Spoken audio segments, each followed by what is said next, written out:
So, good morning, students. Today we are going to start our contemporary portion, chapter 2, that is Rise of Dictatorship. Okay. So, first of all, you need to understand the term. What is dictatorship? Actually, dictatorship, it is an antithesis of democracy. Means, whichever country has got a dictator means one person who will impose all his rules and regulations upon the entire country. Nobody is free, citizens don't have any rights, all the rights are denied, no facilities are given from the government side, and even the citizen does not have value of its own. Everything is for the country itself, and there has to be one leader and only one party. There is no opposition as well. Okay, so dictatorship actually it is defined as an antithesis of democracy. It gives no rights to people, tolerates neither opposition nor criticism. It envisages one party rule, controlled by one leader with total authority in his hand. Means he is the prime minister, he is the president, he is the chief of the army staff, and he is everything. Okay, and his words are law. Okay, this is the meaning of dictatorship. Okay, now the rise of dictatorship, it started after the First World War in Italy and in Germany. Okay, that is the period from 1919 to 1939. It saw the rise of dictatorship in Italy and Germany. Through the First World War was fought to make the world safe for democracy, yet the unsettled economic and political conditions after the war paved the way for the termination of democracy in both these countries. Okay, and from here started the reign of terror and the reason for the starting of the Second World War. Okay.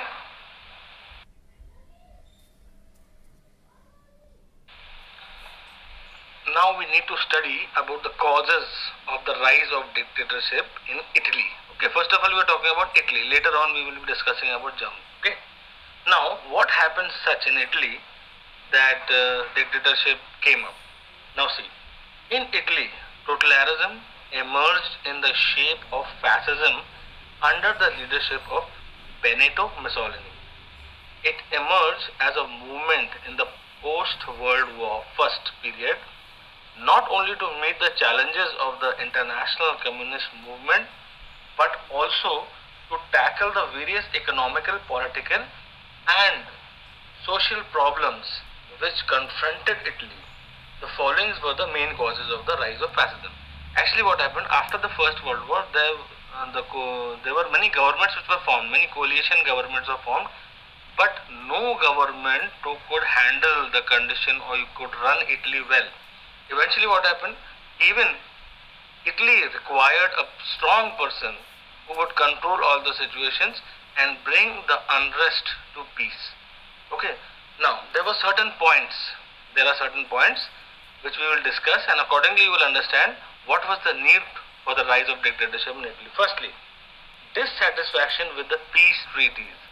Although Italy, it was fighting from the British and France side, but after the war, Italy expected it would gain a lot of territories and money as well.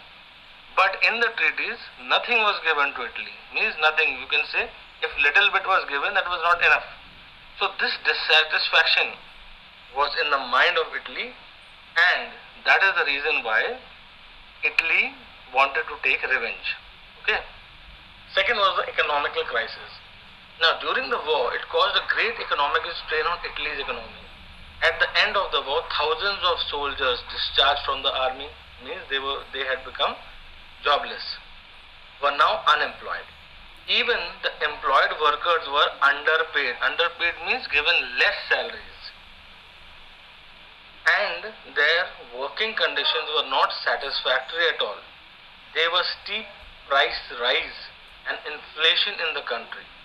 This reduced production and added to the miseries of the common people. Means all the commodities, all the things, eatables, the prices rose high because fields were damaged, roads were damaged, offices were damaged during the war, and eventually prices became high.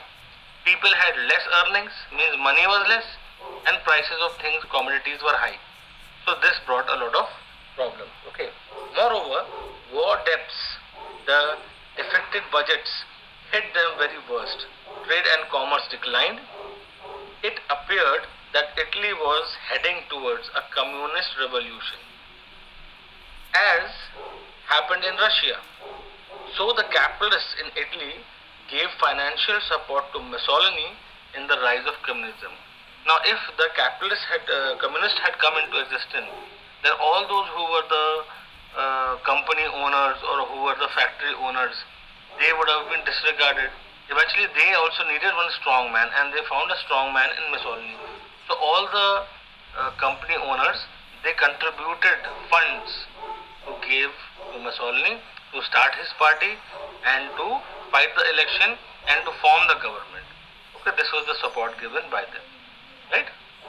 Now, thirdly is the insufficient and weak democratic government.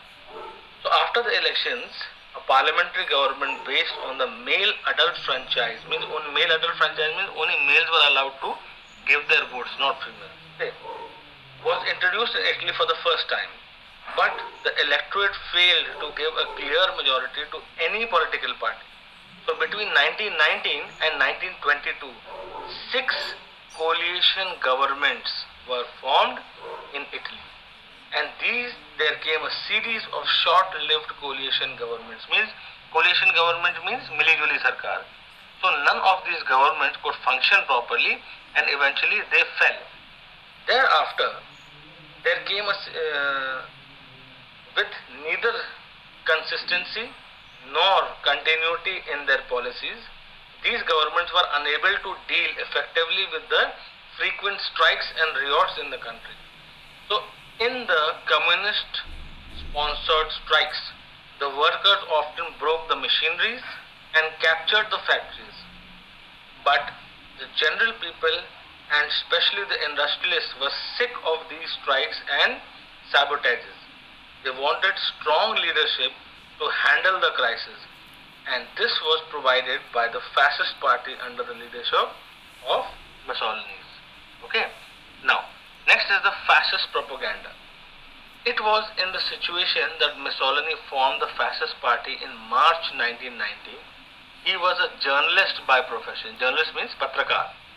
He emphasized that the strong state was necessary to take the Italian nation forward. Mussolini supported aggressive nationalism. He attacked ex-soldiers, salaried persons, farmers, workers, and young people.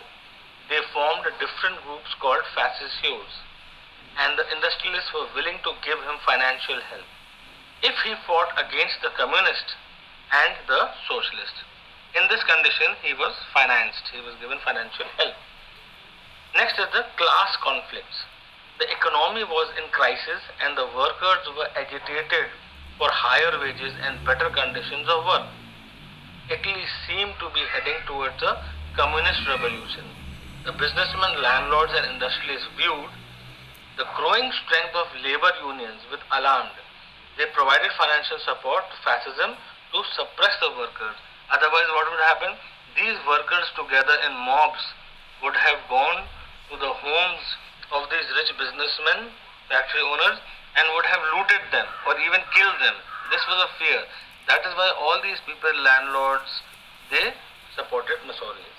Now, rise of totalitarianism, ideologies.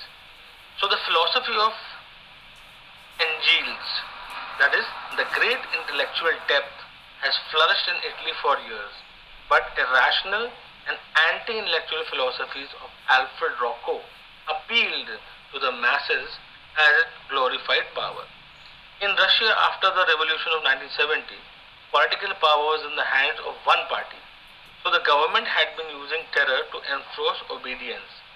These ideas appealed to the masses in Italy and Germany to have one strong political party and one strong leader. Okay.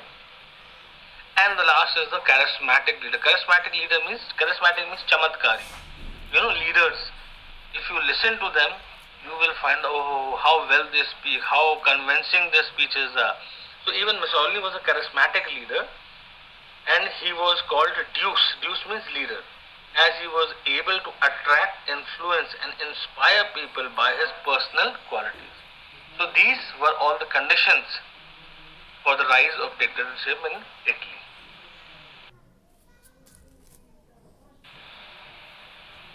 So firstly, it is very important for us to understand what is fascism. Fascism actually means bundle of sticks. Means it is comprised to unity. Remember, long time back, our elder used to tell us a story about a farmer who had four sons. While he was dying, he told them to bring four sticks. He tied those sticks together. None of them could break it. When the sticks were separate, all the sticks broke.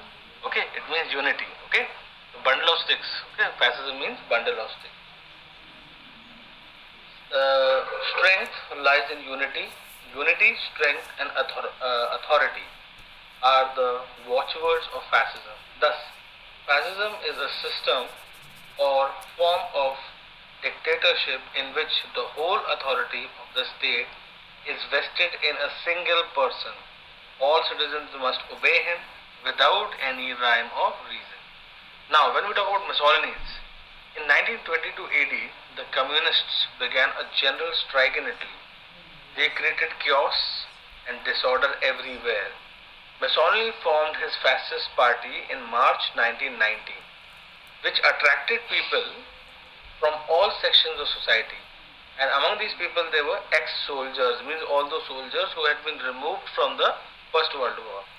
Farmers who were in a very bad position because their lands were destroyed during the war. Workers, the workers who worked in the factory who had lost their jobs. Salary paid persons who were not getting salaries, and the youths who were unemployed. Okay, so the 1921 elections were held in Italy. Mussolini's party could not get majority. It won only 35 seats against 122 seats of the socialists. Yet, the fascists grew in number and power. The socialists refused to cooperate with Giolitti, the prime minister at that time. Okay, and they called off a strike. The fascists feel confident enough to stage their march to Rome. It is also called the Mussolini's March to Rome, to crush the strike. Thousands of his fascist armed men, known as the Black Shirts, who wore black uniforms, attacked Rome on 20th October 1922.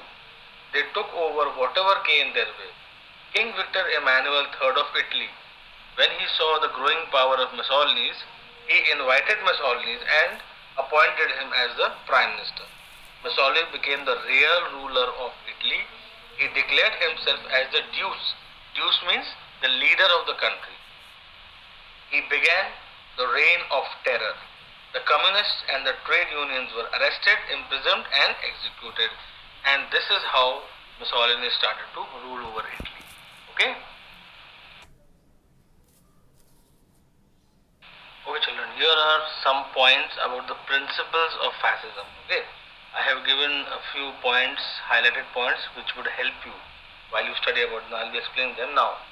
There are following principles of fascism and Mussolini's aim. Now these principles are as follows. Number one, opposition to democracy, means they did not like democracy, means government getting elected by the people. Okay, rights and liberties of the people. There must be total stress on duties and obligations. Okay, nobody would ask for anything. You are supposed to only give to the country. There must be a rule of a single party and a single leader in that party with full authority in his hands. Means whatever he says, all will have to accept it. There must be absence of opposition, means whatever the government is deciding or doing, nobody should oppose it. Okay. State was more important than the individual who must bow before it. That means country is important, people living in the country are not at all important. Okay. Emphasis must be laid on nationalism, national spirit and national unity. There must be full support for imperialist and aggressive foreign policy to make the country gain in status in international community, and they regarded quality more important than quantity. And the fascist leaders who embodied the will, sentiments and emotions of the people were symbols of a nation's pride. Means the fascist leaders, they were symbols of national pride and they were very, very important.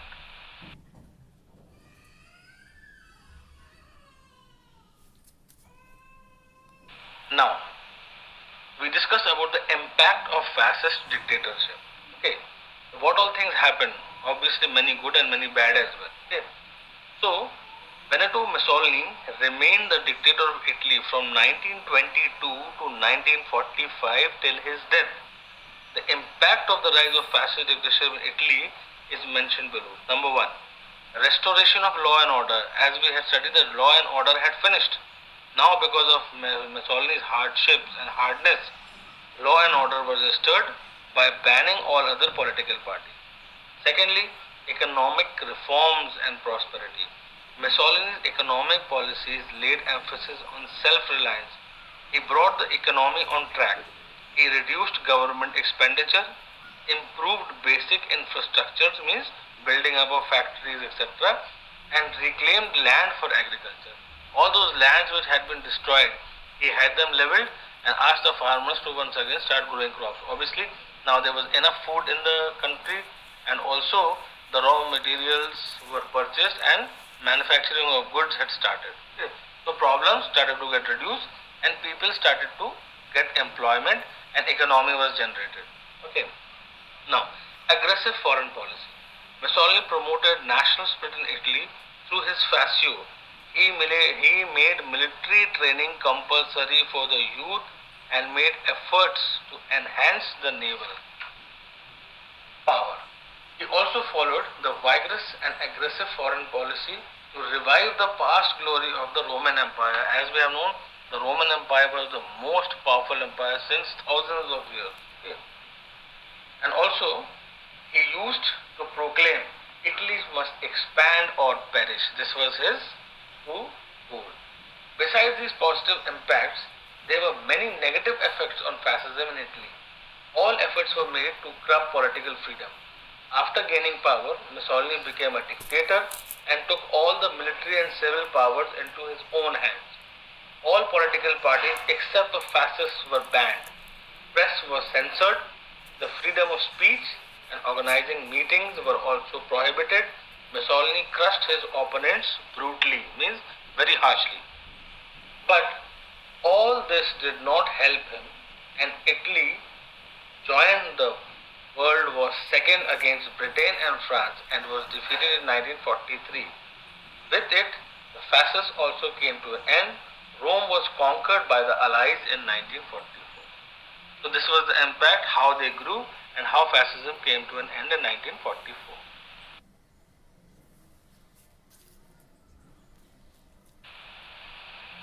Okay children, now the second dictatorship in line was the Nazi party and Germany.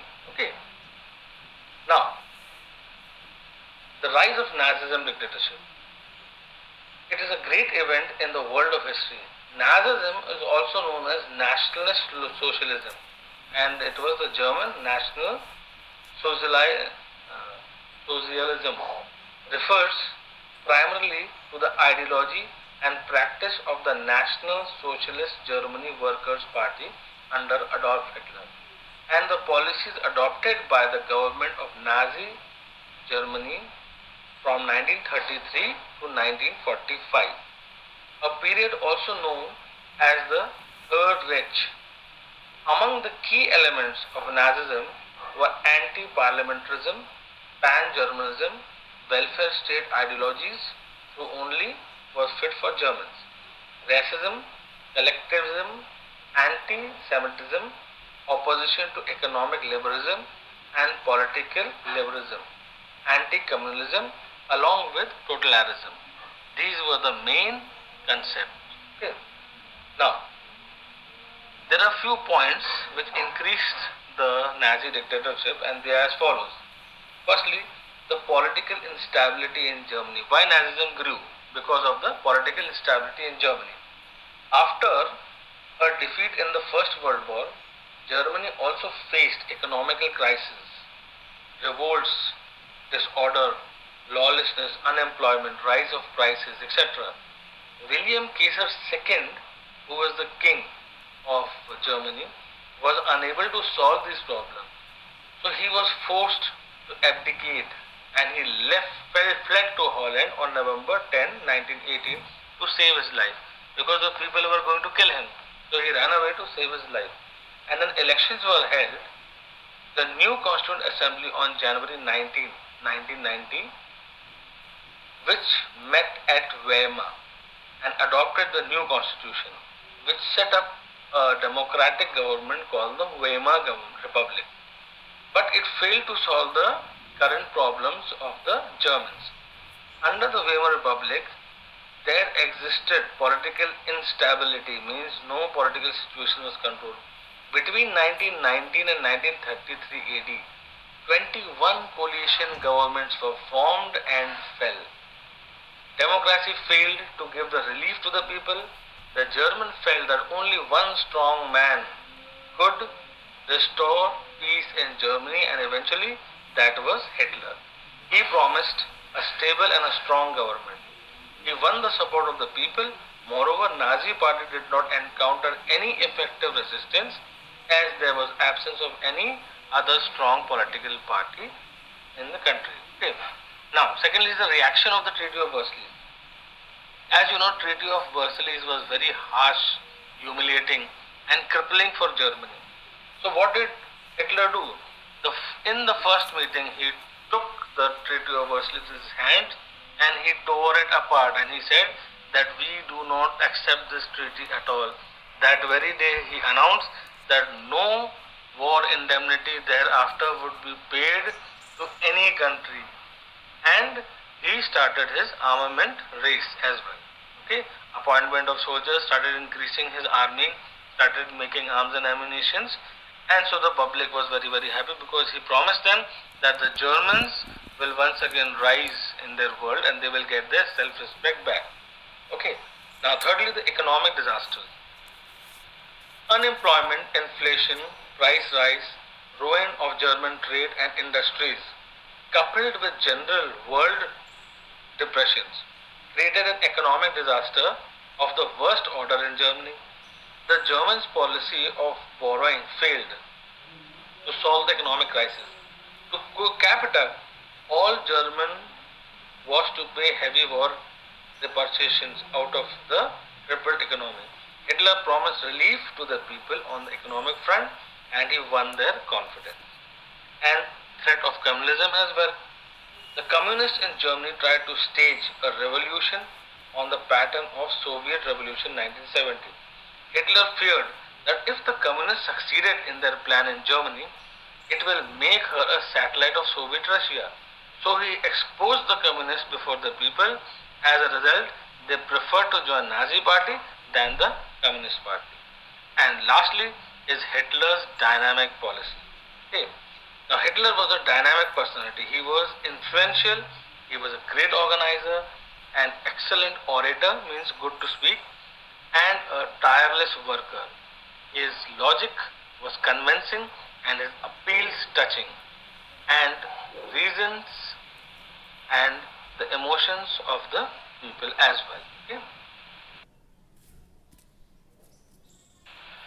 Okay, now how the Nazi party rose in Italy. Okay, actually Hitler came into power. Hitler was born in 1889 in Austria. Okay, and during the First World War time, he fought as a mere soldier in the German army, and he fought very bravely, for which he got the Great Gallantry Award of Germany called the Iron Cross. Okay? So in 1990, Hitler joined a small political group called the German Workers' Party in Munich. Soon he became its Führer. Führer means the leader, and he at once changed the party's name into National Socialist Party, which also came to be known as the famous Nazi Party. In 1923 AD, Hitler had attempted a coup against Weimar Republic. In order to drop the government, he committed a plan, and this event is known as the Beer Hall Putsch. His attempts failed and was arrested and jailed for 5 years. In his jail, he wrote his own famous autobiography Mein Kampf means my struggle. Okay. After the release from the jail, Hitler once again reorganized the Nazi party from 1925 to 1929 AD. A past master in the arts of propaganda, he defamed the Weimar Republic for the suffering of the people. In the election of July 1932, the Nazis polled more than 13 million votes and captured 230 seats in the Reichstag. Reichstag is the parliament of Germany, but failed to get the majority. Eventually, their government was not formed. The Nazi party made the functioning of the coalition government impossible. Ultimately, President Hindenburg of Germany was compelled to appoint Hitler as the Chancellor. Over there, Prime Ministers are called Chancellors. Chancellor or the Prime Minister of the coalition government on January 1933. Immediately after coming into power, Hitler passed an enabling act. So according to this act, the authority of his government to take any action without the approval of the Reichstag, means without the approval of the parliament, his party could take any decisions. This act was passed and this made him very, very powerful. He became powerful. The Nazi regime practically became a one-man show. President Hindenburg died on August 2, 1934. On that very day, Hitler combined in himself the office of the Chancellor, that was Prime Minister, as well as the President. And also he became the Chief of the Army Staff as well. Okay, so he became the Führer. Führer means leader and became absolute dictator of Germany. Okay.